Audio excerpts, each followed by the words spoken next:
Meski orang ini ahli ibadah, ahli zikir, bahkan ahli puasa, dan juga ahli tahajud, akan tetapi kalau melakukan perbuatan ini, ibadahnya tidak akan diterima oleh Allah Subhanahu wa Ta'ala. Bahkan dia selalu di dalam murkanya Allah Subhanahu wa Ta'ala dan murkanya Rasulullah Sallallahu Alaihi Wasallam.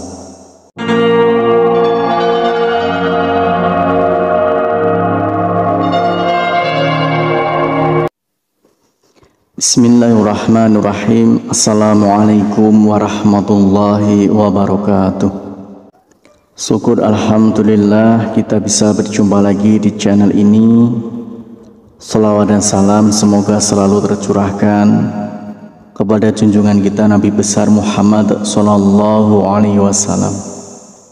Allahumma salli ala sayyidina Muhammad wa ala ali sayyidina Muhammad.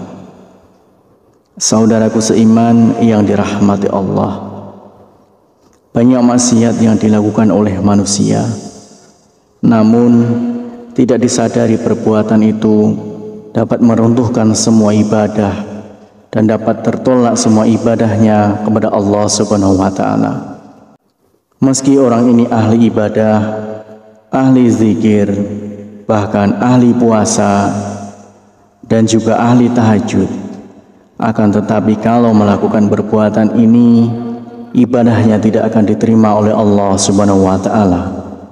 Bahkan dia selalu di dalam murkanya Allah Subhanahu wa Ta'ala dan murkanya Rasulullah Sallallahu Alaihi Wasallam. Dulu ada seorang lelaki bernama Alqamah, seorang yang rajin dalam masalah ibadah, sholat, puasa, dan sedekah. Namun suatu waktu jatuh sakit yang teramat parah, tepatnya dalam keadaan sakaratul maut. Namun entah kenapa Alqamah yang taat itu kesulitan untuk melafalkan kalimat la ilaha illallah. Sang istri meminta tolong kepada seseorang untuk menemui Rasulullah untuk menyampaikan pesan tentang keadaan suaminya pada Rasulullah Sallallahu Alaihi Wasallam. Nabi pun mengutus Bilal Ali Salman dan Ammar radhiyallahu an untuk datang ke rumah. Di sana mereka menyaksikan betapa Alqamah dalam keadaan yang memprihatinkan. Mereka bertanya-tanya, bagaimana mungkin seorang yang taat pada Allah Subhanahu wa Ta'ala dan Rasulnya itu kesulitan dalam melafalkan kalimat la ilaha illallah. Lidah Alqamah seperti terkunci ketika akan melafalkan kalimat itu. Merasa khawatir, mereka kini mengutus Bilal untuk menyampaikan apa yang mereka saksikan kepada Rasulullah Sallallahu Alaihi Wasallam. Rasulullah pun bertanya, apakah Alqamah masih memiliki ayah dan ibu? Ayahnya sudah meninggal, tapi dia masih memiliki seorang ibu yang sudah tua. Rasulullah Sallallahu Alaihi Wasallam meminta Bilal, coba temuilah ibu Alqamah, aku titip salam untuknya. Jika dia masih mampu berjalan, dia bisa menghadapku. Jika tidak bisa, maka aku yang akan ke sana. Sebagaimana yang dikatakan Rasulullah Sallallahu Alaihi Wasallam. Bilal menyampaikan itu pada ibu Alqamah tanpa menambah dan mengurangi satu kata pun. Ibu Alqamah berkata, lebih baik aku yang menemui Rasulullah. Meski sedikit bertahti-tahti dengan tongkat sebagai penyangga, ibu Alqamah menemui Rasulullah. Dia mengeluhkan salam dan langsung disambut Rasulullah Sallallahu Alaihi Wasallam. Rasulullah bertanya, jadi bisakah ibu menceritakan bagaimana keadaan Alqamah yang sebenarnya? Kenapa dia nampak kesulitan melafalkan kalimat la ilaha illallah? Padahal setahu saya dia seorang hamba yang rajin dan taat. Ibu Alqamah menjawab, karena Alqamah sudah menyakitiku. Dia lebih mengutamakan istri daripada ibunya. Dia benar-benar menentangku demi menuruti keinginan istrinya.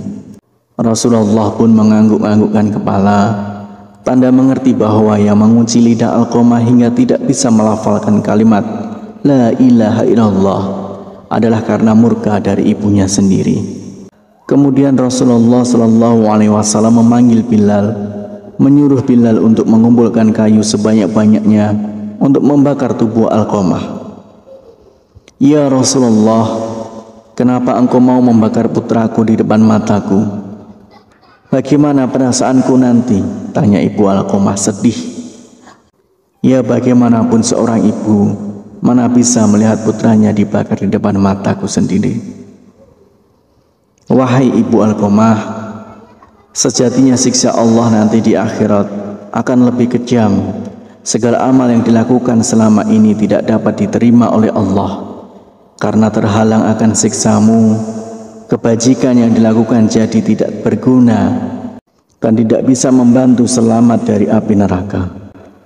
Rasulullah SAW menjelaskan, jika engkau ingin putramu selamat dari api neraka, kau harus merelakan apa yang telah aku lakukan.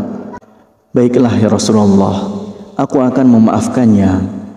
Aku sungguh tak sanggup mengetahui jika anakku akan masuk neraka karena diriku. Rasulullah memerintahkan Bilal untuk mengecek keadaan Alqamah, memastikan apakah Alqamah sudah bisa melambatkan kalimat La ilaha illallah atau belum.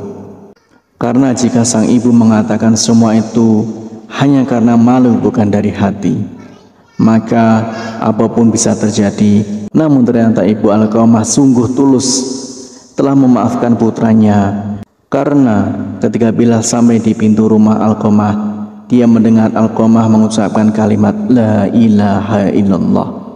Bilal lalu masuk dan memberitahu apa yang sebenarnya terjadi pada Alqamah.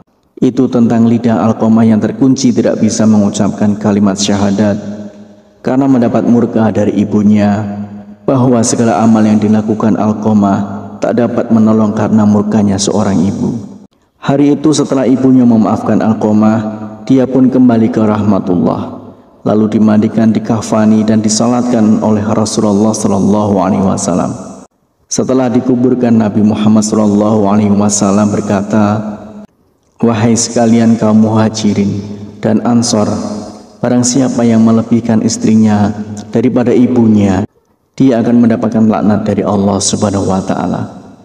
Para malaikat dan sekalian manusia, Allah tidak akan menerima amalnya sedikit pun kecuali kalau dia mau bertaubat dan berbuat baik pada ibunya serta meminta ridhonya, karena ridhonya Allah tergantung pada ridhonya dan kemarahan Allah tergantung pada kemarahannya. Demikianlah satu dosa yang membuat semua ibadah kita ditolak. Harapan dan doa saya untuk saudaraku semua, semoga saudaraku semua diberikan kesehatan oleh Allah, dimudahkan segala urusan, dilapangkan rezekinya, dan diampuni segala dosanya. Amin ya rabbal alamin. Wassalamualaikum warahmatullahi wabarakatuh.